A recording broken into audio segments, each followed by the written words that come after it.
Hello and welcome into the second video of NHL 2021 Fantasy Sleepers. This is the Central Division. I already did a video on the East Division, and you can check that out. If you want to show the channel some love, hit the like button. It gets the video more recommended to other people. Hit the subscribe button if you want to follow my coverage of the NHL throughout the 2021 season. Let's dive right into it with the Carolina Hurricanes. Wearing the Whalers hat here, part of their franchise. I know Hartford probably doesn't really care, but no one cares about Hartford, so let's move on. Vincent Trocheck is a guy who I'm not that high on. I'm not going to take too much time, but three seasons ago now, put up 31 goals, 44 assists, and 75 points. This is a guy who has put up a lot of points in the league and is only 27 years old, so it makes me believe he could have a bounce-back year. Now, one thing that's a little concerning, I'm not the biggest on his line mates, Natchez or Niederreiter. Neither one's a bad player. I'm just not sure they're the type of players you're going to put up 70-plus points with. Vincent Trocheck has a very good shot, though, and I'm not saying at a point per game, but I'm just saying like his ability to shoot the puck is up there. And with that comes the possibility of a lot of goals for Trocheck, which why I think at 172, not a bad pick if you're going to take him late. He wouldn't be one of my favorite sleepers to take. Probably won't be on my team, but he's only being drafted in 2% of the leagues, as you can see from the stat line there. So maybe someone I pick up off the waiver wire, depending on how he does, or if he gets drafted or if he doesn't. But not a bad sleeper, and I wouldn't question anyone who takes him. And then move on to Chicago. And I almost went with Kubalik here because he's going in the hundreds, and I think he's a top 100 player, no doubt. You look at what he did last year, I'm pretty sure he finished in the top 100 or around the top 100, and I expect him to take that next step. I'm just not sure how big it is. I'm not as high on him as I am Olofsson, but I'm going to go with Adam Boqvist here for the pure fact he's going to be playing on the first pair with Duncan Keith. I think there's a very good shot that Boqvist takes the first power play job from Duncan Keith this year. If that doesn't happen, I probably won't touch him. But if I follow the Blackhawks camp and look at who is going to be in that first power play unit, and it is Boqvist. He's very much on my radar and is someone who I would very much consider picking up in the later rounds or scooping up the waiver wire because he's not being drafted in most drafts. Probably in less than 1% of drafts is Adam Boqvist going off the board.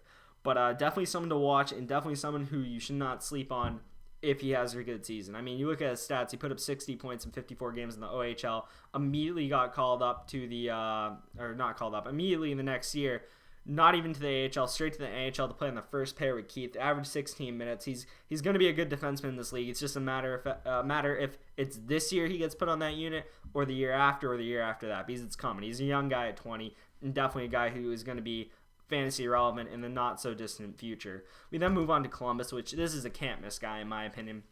He's being drafted in 88% of drafts, so you will have to draft Oliver Bjorkstrand, and I will definitely have my eyes on him in the later rounds at the ADP of 173.9. He's playing on the first power play, the first line as well. Last year put up 21 goals in 49 games, was on pace to get 30 goals easy had he played a full 82. 36 points. You'd like to see him get some more assists. I think that will come. I think playing with Pierre-Luc Dubois and Alex Teixeira, it's a good line in my opinion. Not the best first line in the world. I think Pierre-Luc Dubois is pretty underrated and a pretty good player. Teixeira I'm not as sure about, but I think Bjorkstrand has a high ceiling this year, and I think he's a likely top 100 player. And if you can get him at the 150 and beyond, that's great value, which he is going at. Last year, John Tortorella, the coach of the Columbus Blue Jackets, said he was their best forward, and he even said he was their best player at one point, which you do have Seth Jones on the team. I wouldn't be dropping that comment, but he's probably their best forward on their roster, and I think he's great value at 173, and you should definitely be looking to take Bjorkstrand at some point. We then move on to Roope Hintz, which, this situationship is good for him, and it's not good for the Stars. Tyler Seguin injured. Roope Hintz is going to benefit from that. Roope Hintz will be the first line center now. He will be the first line center on the first power play. Put up 19 goals in 60 games in his second NHL season. And you can see there's progress here. 22 points in 58 games first year, 33 and 60. You expect him to take another step this year. And with him being on the first line, first power play, ample opportunity for the kid. You expect him to far exceed that ADP of 171, and I think he's a great pick in the later stages of the draft if you can get your hands on Roope Hintz. And, it's really like sometimes it's not even about how good a prospect is, which Rupe Hintz isn't a prospect at this point, but not how good a player is, but how good is their situation. Rupe Hintz is in a great situation, and he could really break out because of it. We then move on to Detroit, to one of my, in my opinion, the most underrated players in the league. He's in the combo. Tyler Bertuzzi put up 48 points in 71 games last year, put up 47 in 73 the year before, putting up 20 goals back-to-back seasons. And I'm not saying like he's underrated, like he's one of the best and no one acknowledges him, but he's just a good player who I don't think people really talk about because he's in Detroit. I think people look at Dylan Larkin, and I think Tyler Bertuzzi is very much in the tier of skill of Dylan Larkin. He just doesn't have the flair that Dylan Larkin has. Plays a lot like Brad Marchand, actually. If you watch his game, he's a pest. They got Anthony Mantha. I think this is a very solid second line, to be honest. Or, two of these guys could be a first line. Detroit's really just missing like a superstar center down the middle, and a lot of defense and goaltending. Like, they're missing a lot. But when you look at their top six, like you put like a Crosby in there or something, and you're like, it's a pretty good top six. They're really just missing that one big player. And I think Bertuzzi is going to see these goal totals or goals per game because of the less games go up this year to about a pace where he'd be putting up 25 plus. I think the assists will go up as well. I think all these players on this line are only getting better every year. How much better, we will see. But I think he's a very ownable player. I'm pretty sure he's cracking the top 100 last year at some point. So I think the 164th at ADP is very good value. And I think Tyler Bertuzzi would be a good pickup for your team. And I expect his numbers to improve. We then look at Florida, and Florida's a tough one because you really don't know who's going to be on this first line. But if it's Owen Tippett, Anthony Duclair, or Pat Hornquist, you should definitely select them. Definitely follow Florida's camp and look for who it's going to be. I'd be less bullish on Tippett just because I don't know what to expect. He played in the AHL last year, dropped about 20 goals or 19 goals in like 46 games. Duclair, I think, is probably, if I see him there, I'm going to be the most bullish because he put up over 20 goals on a pretty meh Ottawa team. And if you're playing with Barkov and Huberdeau and you scored 20 goals with Colin White and Brady Tkachuk or whoever Duclair was playing with last year in Ottawa, I don't even know, you're probably going to put up damn near close to 30 with Barkov and Huberdeau, if not more. And Duclair has that ability. Hornquist is just a solid player. He'd be ownable. I'm not sure I'd be as bullish as I would Duclair. Tippett is a real wild card here. Not a lot going on in this Florida lineup that I like, though, but whoever's on that right wing should be the value pick for this draft for the Florida Panthers.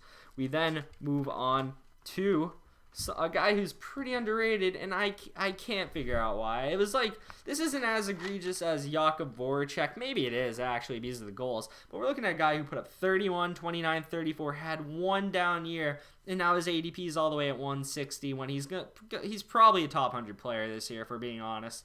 When you put up that many goals, you're very ownable, and you should definitely be on a team a lot earlier than the 160th pick, going in the late stages of the 13th round. He's being drafted in half the leagues, so that's insane. That I'm assuming these are smaller leagues with less players on the team than the ones I'm generally in, where it's like 8 to 10 teams, 20 players on a team. So I'm assuming, like, if you're not being drafted in that league, you must have fewer players on your roster or something.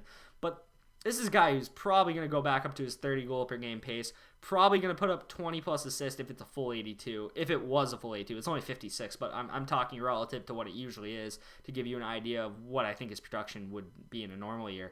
I really don't see how he's going to miss again unless like something's just wrong there, which I don't think there is. But he's playing on the first line, going to be playing on the first power play, and Victor Arvidsson should definitely be off the board way before 160, and it wouldn't shock me if this ADP goes up in the next few drafts, but definitely try to get your hands on Victor Arvidsson if he's there that late. We then move to Tampa Bay, and that's not Tampa, that's the end screen.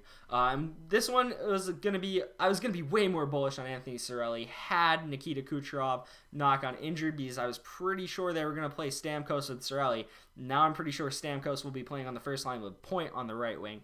And that's a shame for Cirelli, but I still think there's good value in Cirelli. He's only being drafted in 34% of drafts, going in the mid-15th round at 173. Anthony Cirelli, I think, is one of those players who plays in Tampa. You're going to sleep on him, and then he's going to make it so you don't sleep on him. He just signed a contract, which, knowing Tampa, it's going to be good value. He put up 44 points in 68 games last year. To give you an idea, he went from his second year in the league, or his first full year in the league, I should say, he put up 0.48 points per game. His second full year, which was last year, 0.65 points per game. You can see the increase in production there, and I have no reason to think this 23-year-old won't increase it more. So you should definitely get Anthony Cirelli before the 173rd overall pick, which is very late. A lot of these guys are very late, and I think it's because name value for a lot of these guys or the market they play in. When it comes to Arvidsson, when it comes to Cirelli, there's just bigger name guys on the team, so they slip down. For Cirelli, bigger name guys. For Arvidsson, it's a market.